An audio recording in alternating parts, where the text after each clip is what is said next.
हमारा झिंगूर जो सिलेक्शन का क्राइटेरिया है वो क्या है भाई लोगों? रवि बिश्नोई इसलिए नहीं खेलेगा एज स्पिनर क्योंकि वो स्पेशलिस्ट स्पिनर हैं और उसको बल्लेबाजी नहीं आती है।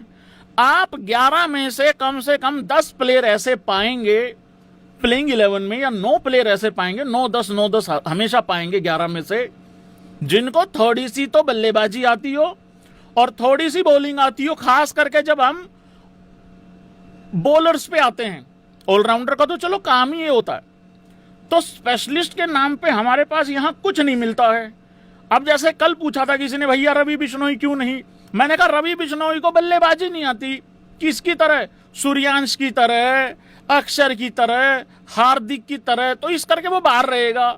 और मैंने कल भी कहा था, मैंने कहा यार कैसी उल्टी बुद्धि के लोग हैं ये, कैसा इनका मत मर गई है। अरे वो इसी वजह से स्पेशलिस्ट बॉलर है, स्पेशलिस्ट स्पिनर है, क्योंकि उसको आता ही बॉलिंग करना है। और अगर जरूरत पड़े, टाइम पड़े ना, तो वो एक आध सिंगल भी भाग लेता है, स्ट्राइक भी दे देता है।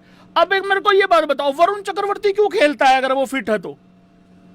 वरुण, अरे उसकी तो फील्डिंग भी नहीं, वो तो फील्डिंग का भी नहीं, उसको क्यों खिलाते हो? बस क्योंकि केकेआर से हैं, गौतम गंभीर केकेआर से हैं, वो वहां का लव पैदा हो रखा है और वो डिजर्व भी करता है खेलना। बाय द वे मैं ये भी बता दूं आपको, वरुण चक्रवर्ती, तो फिर वरुण चक्रवर्ती पे ये स्टैंडर्ड कि उसको बॉलिंग तो अच्छी आती है, बाकियों पे ये वाला अप्लाई कर देते हैं फॉर्मूला कि नहीं नहीं इसको बॉलिंग नहीं आती है। अब तो मैं एक बात बताओ, इन्होंने सूर्यांश खिलाया, क्यों खिलाया, किस वजह से खिलाया? क्योंकि उसको बल्लेबाजी भी आती है, उसको बॉलिंग भी आती है। अय्यर कितना उसको एज बॉलर यूज करेगा हमने पंजाब में भी देख रखा होगा, देख रखा हमने। हम वहां स्पेशलिस्ट बॉलर को यूज नहीं करते कई बारी। और बॉलिंग रोटेशन भाई साहब ऐसा झिंगूर है, कभी एक मेन बॉलर का ओवर रह जाता है, कभी एक मेन बॉलर ही रह जाता है। समझ में आ रहा है मैं क्या बोल रहा हूं? तो भाई इसलिए हमारे जो ये लड़के हैं ना, ये बाहर हैं। रजत पाटीदार, यार तुम बेवकूफ हो यार, रजत पाटीदार के लिए आवाज उठाते हो। आया गुस्सा? मुझे भी आता है सेम बात पे। रजत पाटीदार को कब तुमने 148 की स्पीड से बॉल डालते हुए देखा है? रजत पाटीदार बाहरी इस वजह से है क्योंकि उसको फास्ट बॉलिंग नहीं आती। हमारे क्राइटेरिया जो है सिलेक्शन के बहुत ज्यादा तगड़े, हार्ड हो चुके हैं, मजबूत हो चुके हैं, सख्त हो चुके हैं भाई, तुम्हें समझ में आता नहीं है। ये तुम हर दूसरे दिन शोर मचाते हो, ये इसका यशस्वी जायसवाल, उस यशस्वी जायसवाल को विकेट कीपिंग आती है? नहीं आती ना, तो कैसे सेलेक्ट होगा?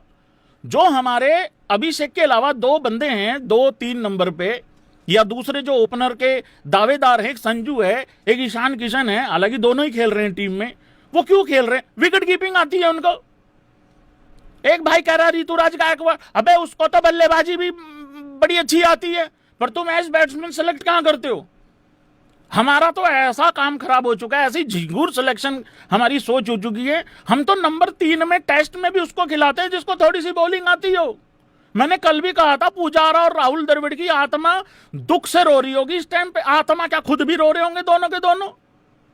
भाई साहब गंदी गाली आती नहीं है उनको, इसलिए दे भी नहीं रहे हैं। वो गौतम गंभीर को खुला सपोर्ट करते हैं कि चलो कोई बात नहीं, सुधर जाएगा।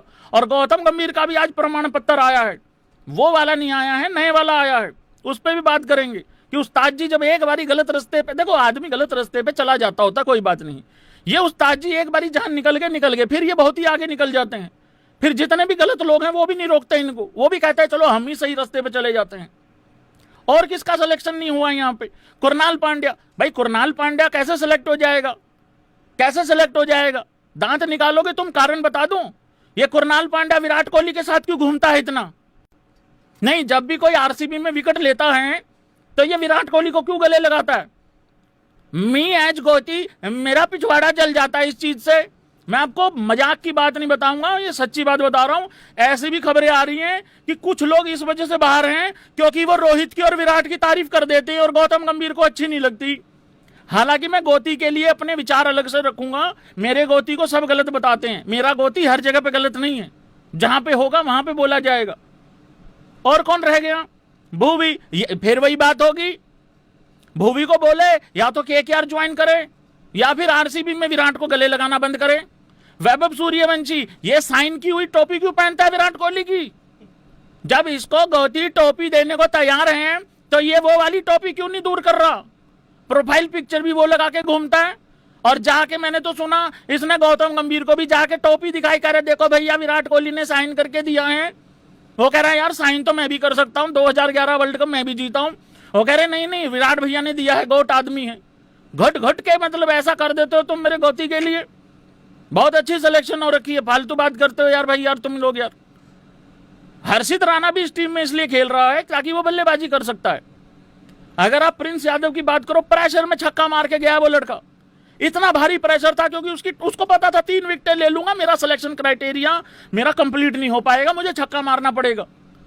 अब प्रिंस यादव भी इसलिए सिलेक्ट होगा आने वाले टाइम में कि भाई मेन टाइम पे हो सकता है आखिरी बॉल पे 5 रन चाहिए, ये छक्का मार के मैच ही जिता देगा। रही बात रविंद्र जडेजा की, नहीं जडेजा का सीरियस केस है भाई साहब, जडेजा का केस सीरियस है। जडेजा को दोनों काम बहुत अच्छे से आते हैं, लेकिन 2023 वर्ल्ड कप में अकेला जडेजा ही तो था जो नहीं चला। अय्यर का 105 तो मुझे आज तक याद आ रहा है, केएल राहुल का 167 हम भूले नहीं भुलाए जा रहे हैं। मोहम्मद शामी तो पहली 3 बॉलों पे 4 छक्के खा गया था, मैं दोबारा बोल रहा हूं पहली 3 बॉलों में 4 छक्के खा गया था, इस करके वो सारे बाहर थे। जबकि हकीकत ये थी रोहित और विराट को छोड़ के बाकी कोई नहीं चला था वहां पे। शामी ने अपना ऊपर से नीचे तक का जोर लगा लिया, शामी गायब ही कर दिया, उसकी रिपोर्ट ही नहीं आती फिटनेस की इन तक, पता नहीं कौन सी रिपोर्ट है, कौन से वैद्य ने रिपोर्ट देनी है। अरे तुम्हारे ही डॉक्टर, तुम्हारे रिपोर्ट देने वाले तुम्हारे रिपोर्ट नहीं दे रहे हैं। केएल राहुल, भाई केएल राहुल का सदमा अभी तक बर्दाश्त नहीं हो रहा इंडियन क्रिकेट फैन से, जो 2021 और 22 में किया था। वो मेरा भाई सारी टीमें T20 खेलती थी, 120 बॉलें खेलती थी, हमारी टीम T18 खेल रही थी, क्योंकि वो 1-2 ओवर तो वो पी ही जाता था ऊपर से। फिर कह दिया कि स्ट्राइक रेट ओवर रेट होता है।